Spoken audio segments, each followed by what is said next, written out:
Hello, guys. My name is Michael Ogu. I'm currently a senior full stack developer at Keystart. Keystart is a company that is made up of distributed, remote, distributed engineering teams, building high quality solutions for clients around the world. I recently also started a mentorship program called the Bezalels here in Nigeria. I strongly believe that learning how to code and having a good understanding of tech is absolutely crucial in today's world. However, there are a lot of learners that do not have the means, to you know buy online courses, to actually learn. So I decided to provide this free mentorship program, to mentor young Nigerians and teach them how to code. Okay. So today's topic we're going to be looking at virtual environments.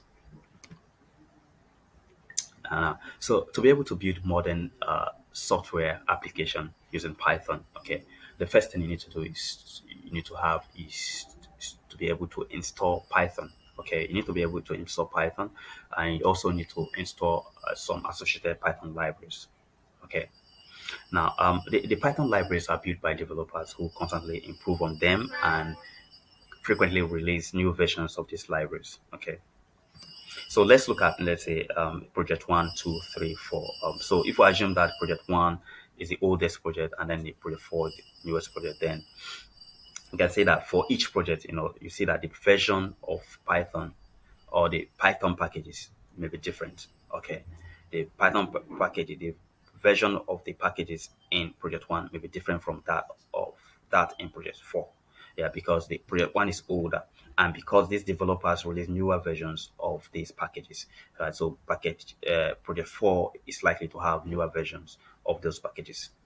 Now, the problem with that is that the your machine at any time can install only one version of this project without a virtual environment.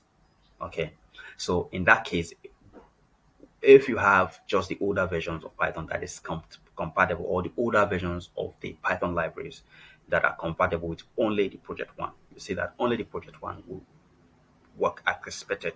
Now, the other projects will not work as expected. In fact, the newest project may not even work at all. Okay.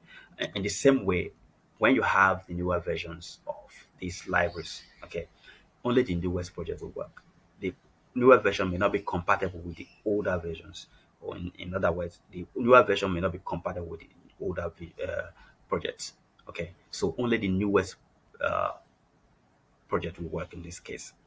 Okay, and that is the problem that virtual environment solves. So, but however, with virtual environment, you can actually manage both the older and newer versions simultaneously. Okay, you can have the libraries working with the uh, older project and the newer versions of the libraries working with the newer projects. Okay, you can see how the visual environment will solve this. So you can see this box here. So what actually happened is that the virtual environment creates an isolated container for each project.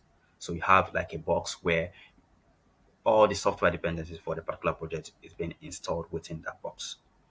And this box is isolated. They don't interact with each other. So with that, you can install for a particular project. In case of project one, you can install the versions that are compatible with project one, and then these versions may be different from the versions that are compatible with project 2. So you can also create a visual environment, you install these versions there, and they don't interact with each other, they don't affect each other. In other words, with the visual environment, the projects you have in your machines can run without any breaking changes. Okay, like in this case now, you can see all the projects work independent of each other, because their software dependencies do not also depend on each other, do not affect each other. So this is the problem that virtual environments solve. Okay, all right. So thank you.